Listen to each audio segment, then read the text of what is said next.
নমস্কার সবাইকে, আশা করি সবাই ভালো আছেন। চলে আসলাম নতুন আর একটি ভিডিও নিয়ে। আজ আমিও বানিয়ে ফেললাম নবাবী সেমাই। জানি না কেমন হয়েছে, বানানোর সময় চিন্তা করছিলাম কেমন হবে, কিন্তু বানানোর পরে খেতে খুব ভালো লেগেছে, তাই ভিডিওটা শেয়ার করলাম। আমি কিছুটা বাটার দিয়ে ড্রাই ফ্রুটসটা ভেজে নিলাম, বাদাম, কিশমিশ, কাজু বাদাম সবগুলি হালকা হালকা ভেজে লাল লাল করে তুলে নিলাম। সেখানেই আমি লাচ্চা সেমাই দিয়ে আজ নবাবী সেমাইটা তৈরি করব। লাচ্চা সেমাইটা দিয়ে দিব। সবগুলি লাচ্চা সেমাই আমি আস্তে আস্তে করে দিয়ে হালকা নেড়ে চেড়ে নেব, কারণ লাচ্চা সেমাই বেশি ভাজতে হয় না। আমি টেস্ট অনুযায়ী চিনি আর পাউডার দুধটা দিয়ে আরও ভালো করে নেড়ে চেড়ে নেব, যেন একটু আঠালো ভাব হয়ে যায় আর চিনিটা গলে যায়। সেখান থেকে অর্ধেকটা তুলে আমি একটা গ্লাসের সাহায্যে ড্যাব ড্যাব করে ডেবে দিব, যতটা ডাবা যায়। বাটিতে, যে বাটিতে সেট করব একবারে সেই বাটিতেই নিব। আর এখানে কিছুটা ফ্রুট কালার দিয়ে দিলাম, আমি খুব সামান্যই দিলাম যেন কালারটা সুন্দর আসে দেখতে। এটা দিলেও হবে, না দিলেও হবে।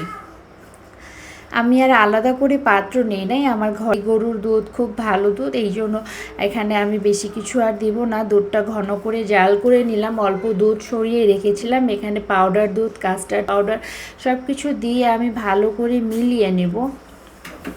আর এদিকে আমি কনডেন্স মিল্কটা নিয়ে নিলাম এক বাটি, এই জন্য আমি চিনিটা কম দিব, কারণ খুব বেশি মিষ্টি খাওয়া যায় না।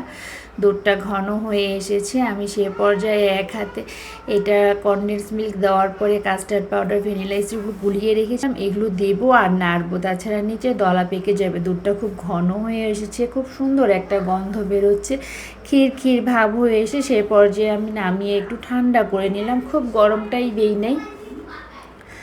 আমি এভাবে করে কয়টা লেয়ার করে নিব। আমি ভালো করে ক্ষীরটা দিয়ে সব দিকে সমান করে দিলাম।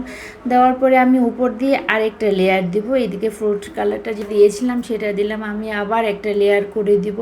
3-4টা লেয়ার হলে দেখতে সুন্দর লাগে। আমার ক্ষীরটা খুব ভালো হয়েছে, খুব সুন্দর একটা স্মেল বের হচ্ছে। আমি এভাবে করে সবগুলি লেয়ার দিয়ে উপর দিয়ে কিছুটা ড্রাই ফ্রুটস দিয়ে দিলাম, দেখতে যেন সুন্দর লাগে। লেয়ারটাও খুব সুন্দর লাগছে। আমি একটা প্লাস্টিক সাহায্যে এটা মুখটা একটু বেঁধে দিলাম, দিয়ে ফ্রিজে কিছুক্ষণের জন্য রেখে দিলাম। আর ফ্রিজ থেকে বের করার পরে কিছুটা জমে আসিছিল আর খুব সুন্দর গন্ধ বেরোচ্ছিল। আমি বের করলাম, অন্তরাকে ডাক দিলাম। প্রচুর মানুষ, ওকে আগে সব সময় আমি দিয়ে থাকি। ও খাওয়ার পরে বলছিল, মা খুব ভালো হয়েছে, আপনারাও চাইলে বাসায় ট্রাই করে দেখতে পারেন।